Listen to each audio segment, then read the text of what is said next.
200 साल के बाद तालाब से निकली इस इच्छाधारी नागिन ने महज 10 साल के बच्चे के साथ जो किया, उसे देख सभी लोग कांपने लगे।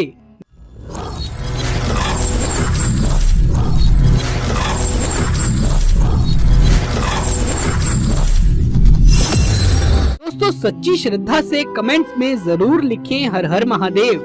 दरअसल दोस्तों, ये घटना घटी हरियाणा के रोहतक शहर के पास स्थित एक छोटे से गांव घिलोर में।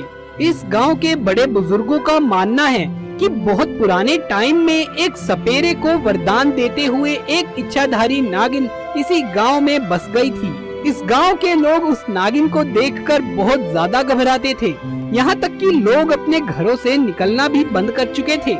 एक दिन उसी नागिन ने इस गांव के सरपंच को सपने में दर्शन दिए और सपने में ये कहा कि क्या हुआ, तुम लोग मुझसे इतना ज्यादा घबराते क्यों हो? मुझे बहुत ज्यादा तुम्हारी चिंता होती है। तो उस गांव के सरपंच ने उसे बताया कि हमें बहुत ज्यादा डर लगता है, हम आपके रूप को देखते ही घबरा जाते हैं। तो नागिन ने उसे सपने में कहा कि तुम लोग घबराओ मत, आज से मैं गांव के पास वाले तालाब के अंदर बस जाऊंगी और सही समय आने पर ही बाहर आऊंगी। इतना कहकर नागिन अचानक सपने में से गायब हो गई और सरपंच की आंख भी खुल गई। जब सरपंच की नींद खुली तो वो बहुत ज्यादा घबराया हुआ था। वो उठकर अपने परिवार वालों को सारी बातें बता देता है। इसके बाद धीरे धीरे घर के लोग हिम्मत करके शाम के समय अपने घर से बाहर निकलने लगे और बाहर निकलकर लोगों ने पाया कि वाकई में अब वो नागिन उन्हें दिखाई नहीं दे रही है। जब बाकी गांव वालों को भी वो नागिन नहीं दिखी तो वो सब समझ गए कि सरपंच सच कह रहा था। सरपंच जी के सपने में सचमुच में नागिन आई थी। लेकिन लोगों के मन में ये सवाल था कि सही समय का आखिर क्या मतलब है? आखिर वो नागिन ऐसा क्यों बोल रही थी? क्या वो नागिन किसी खास मकसद से आई है? दोस्तों, उसी दौरान गांव में कुछ अजीब सी घटनाएं घटने लगी। कुछ लोगों की तबीयत खराब हो जाती है और उनमें से कुछ लोग तो चल बसते हैं। इस पर सरपंच जी बड़े परेशान थे कि उनके गांव में ये आखिर हो क्या रहा है। उन्होंने एक दिन अनजाने में अपना ये दुख उसी तालाब के पास बैठकर भगवान को बताया और फिर कुछ ऐसा हुआ जिसे जानकर सब आश्चर्यचकित हो गए, क्योंकि जिस दिन सरपंच ने सब ठीक करने की गुहार तालाब के पास बैठकर भगवान से की थी, उसके अगले दिन से ही अचानक सब ठीक हो गया और बीमारी भी गांव से दूर हो गई। अब बहुत से लोगों का ये मानना था कि हो ना हो ये नागिन का ही किया हुआ है जो सब ठीक हो गया है। लेकिन वही कुछ लोग इस बात को मानने से इनकार कर रहे थे। धीरे धीरे करके ये बात जंगल में लगी आग की तरह पूरे गांव में फैल गई और लोगों को ये विश्वास हो गया कि वो नागिन सच में इस तालाब में मौजूद है। तब से लेकर आज तक ये मान्यता है कि इस तालाब में इच्छाधारी नागिन रहती है। वहीं पर बहुत सारे लोगों ने ये भी दावा किया है कि इस तालाब से निकली हुई उस नागिन को बहुत सारे लोगों ने इंसानी रूप में भी देखा है। वो इंसानी रूप इतना ज्यादा खूबसूरत है कि कोई इंसान अगर एक बार उसे देख ले तो बेहोश होने से खुद को रोक ही ना पाए। लेकिन क्योंकि नागिन ने कहा था कि सही समय आने पर ही वो तालाब से बाहर आएगी, तो इसीलिए गांव वाले अभी भी उस तालाब के पास आने से डरते थे और वहां कोई भी नहीं जाता था। खैर, धीरे धीरे समय बीतता गया और अब इस बात को करीब 200 साल बीत चुके हैं। अब दोस्तों, 200 साल के बाद जो हुआ उसे सुन सबके रोंगटे खड़े हो गए। दोस्तों, विजय कुमार नाम का एक व्यक्ति जो कि पेशे से कपड़े बेचने वाला था, इस गांव में रहा करता था। विजय का बचपन इसी गांव में बीता था, पर काम के सिलसिले में अब वो दिल्ली शिफ्ट हो गया।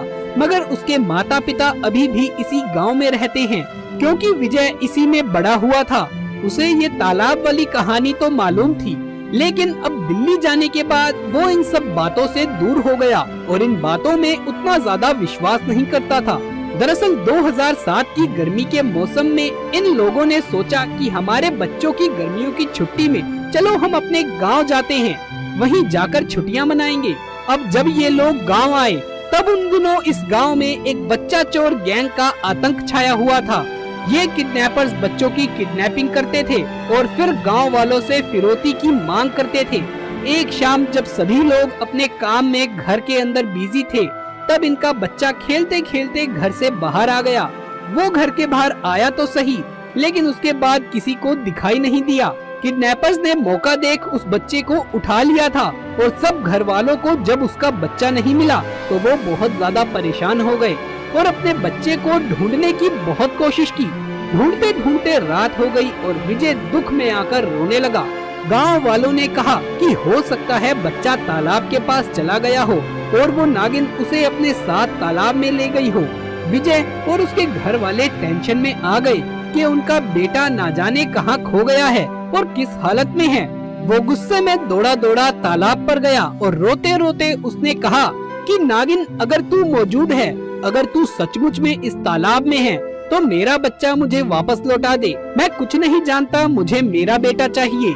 अगर उसे कुछ भी हुआ तो मैं इस दुनिया पर किसी भी चीज के ऊपर विश्वास करना आज के बाद बंद कर दूंगा और इसी तालाब के अंदर कूदकर अपनी जान भी दे दूंगा। ये तेरी परीक्षा है नागिन, तुझे सौगंध है। ये कहते ही उसकी आंखों से निरंतर आंसू बहने लगे। वो सर झुकाकर जोर जोर से रोने लगा। लगभग 5-10 मिनट रोने के बाद अचानक वहाँ तेज की रोशनी हुई। उसे कुछ दिखाई नहीं दे रहा था और उसके कानों में एक लड़की की मीठी सी आवाज गूंजी, विजय तू घर जा, तेरा बेटा तुझे वापस सही सलामत मिल जाएगा। जैसे ही उसने अपना सर उठाया तो बहुत हैरान हो गया क्योंकि उसके आजू बाजू कोई नहीं था। वो घबरा गया, लेकिन क्योंकि वो अपना बेटा वापस चाहता था तो वो वहाँ से नहीं गया। इतने में वो आवाज दोबारा से सुनाई दी जो कह रही थी कि विजय मेरा विश्वास करो, तुम्हारा बेटा घर पर पहुंच जाएगा। विजय ने सोचा कि कहीं ये वही नागिन की आवाज तो नहीं और वो सच तो नहीं कह रही। विजय फौरन अपने घर की तरफ भागने लगा। घर पहुंचकर वो क्या देखता है कि उसका बेटा घर पर है।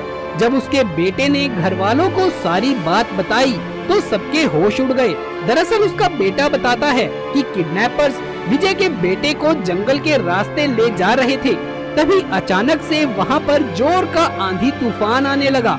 कुछ भी दिखाई नहीं दे रहा था। अब ये सब देख वो सारे किडनैपर्स बहुत ज्यादा परेशान हो गए थे।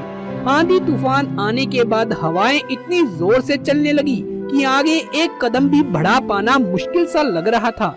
अचानक से बहुत तेज की धूल उड़ी और सामने प्रकट हुआ एक बहुत बड़ा सा सांप जिसकी लंबाई तकरीबन 20 फुट के आसपास की रही होगी। वो काफी ज्यादा मोटा था और उसके फुकारे की आवाज से जोरों की आवाज सुनाई दे रही थी।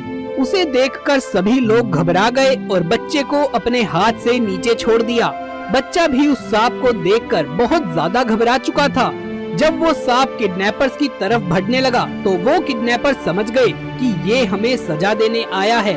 उन्होंने हाथ जोड़ लिए और कहा कि अब जिंदगी में कभी हम लोग बुरा काम नहीं करेंगे, भलाई मजदूरी करके ही 2 वक्त की रोटी खा लेंगे, लेकिन अब जिंदगी में कोई बुरा काम नहीं करेंगे। ऐसा कहकर वो किडनैपर्स हाथ जोड़कर गिड़गिड़ाने लगे और अचानक से वो नागिन बहुत तेजी से दूसरी दिशा में जाने लगी, जिसे देख किडनैपर्स वहाँ से अपनी जान बचाकर भागने लगे। जब ये सब कुछ होते हुए वो छोटा सा बच्चा देख रहा था जिसकी उम्र अभी 10 से 11 साल ही थी, तो वो बहुत ज्यादा डर जाता है। लेकिन जब तूफान थमा तो वो धीरे धीरे अपनी आंखें खोलता है तो देखता है कि किडनैपर्स और सांप दोनों वहाँ नहीं थे, दोनों ही गायब हो चुके थे और सब कुछ शांत हो चुका था, मानो कुछ हुआ ही ना हो। और वहीं उसे एक बहुत ही सुंदर सी लड़की दिखाई देती है जो उसे अपनी गोद में उठा लेती है और बोलती है, घबराओ मत, मेरे साथ चलो, तुम्हारे घर वाले तुम्हारा इंतजार कर रहे हैं। और वो लड़की उस बच्चे को घर के दरवाजे पर छोड़कर चली गई। जब ये बात उसके पिता ने और उसकी माँ ने सुनी तो वो दौड़े दौड़े दरवाजे की ओर गए, मगर वहाँ कोई भी नहीं था। विजय की पत्नी तो अभी भी इतना घबराई हुई थी कि वो फूट फूट कर रोने लगी और अपने बच्चे को अपनी गोद से उतार ही नहीं रही थी।